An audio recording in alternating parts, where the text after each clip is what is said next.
Voilà, eh bien écoutez, on va tout simplement vous dire bonjour ou rebonjour pour certains, puisque nous sommes en direct, comme vous pouvez le voir, sur le terrain de jumping du Valporé, le terrain qui va servir donc pendant les 4 jours de fameux jumping international 5 étoiles de Dinard.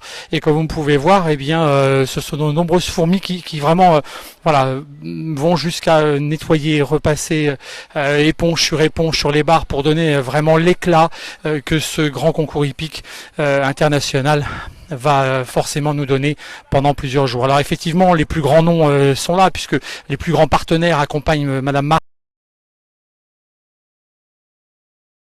Ce que je peux vous dire, c'est que tout le monde travaille et puis vous êtes en train de découvrir avec moi tout simplement sûrement les plus beaux obstacles dans ce véritable jardin, dans cet écrin dinardais qu'est le Valporé. Donc comme vous pouvez découvrir, on va rencontrer tout à l'heure, je vous le promets, puisque j'ai rendez-vous et je vous présente un petit peu les obstacles en attendant. Jean-François Morand, qui n'est ni plus ni moins que le juge arbitre, le juge principal, le juge de piste, comme on dit en pour nous expliquer un petit peu comment vont se dérouler les épreuves, comment on juge tout simplement le parcours. Ici, eh bien, nous sommes devant un oxaire, ce qu'on appelle donc un double montant, si on peut dire, donc l'obstacle donc Rolex.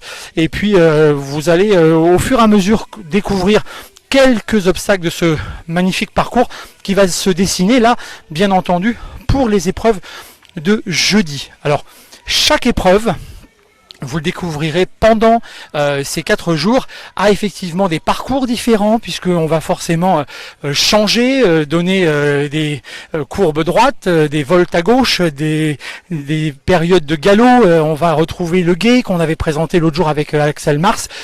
Comme vous pouvez voir devant nous, et bien là, nous avons ce qu'on appelle tout simplement un double, avec un obstacle et un oxaire derrière. Donc je répète, un obstacle simple, ce sont 2 montants, avec effectivement un nombre de barres à une certaine hauteur.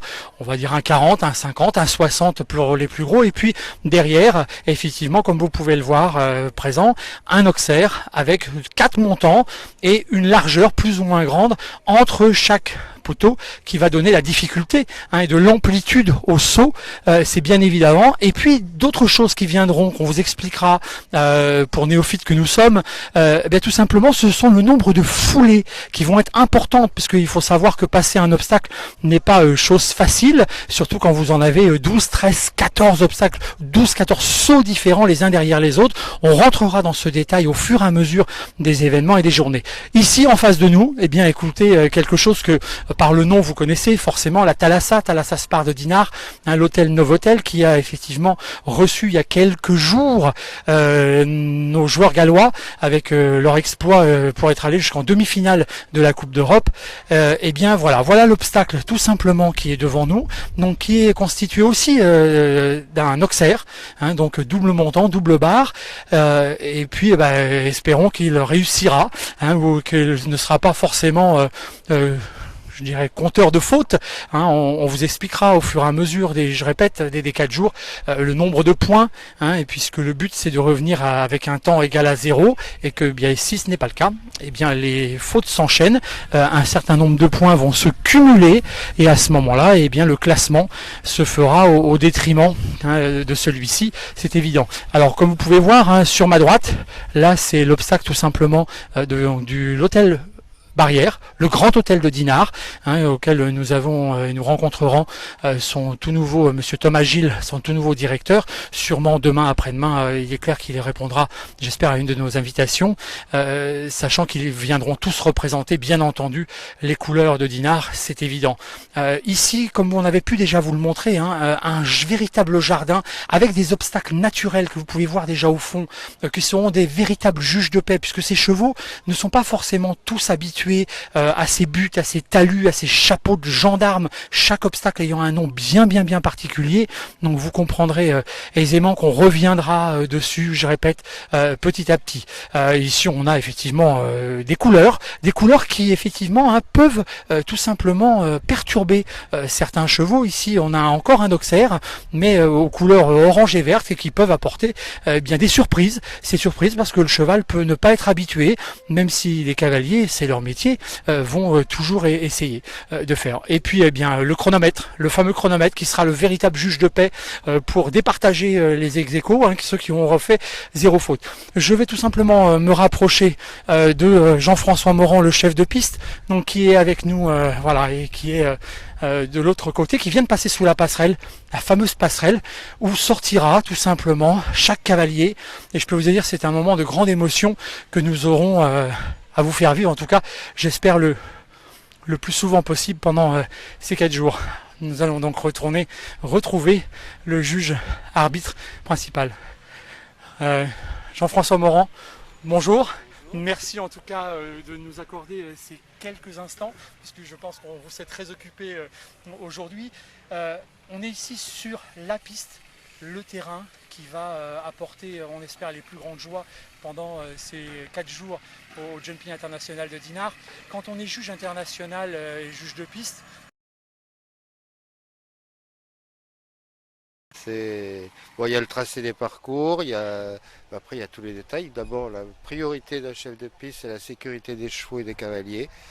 Et ensuite, c'est le spectacle, c'est faire du sport et en même temps du spectacle. Alors pour les néophytes que, en tout cas, nos téléspectateurs, en tout cas certains sont, il y a effectivement une longueur bien précise à chaque épreuve.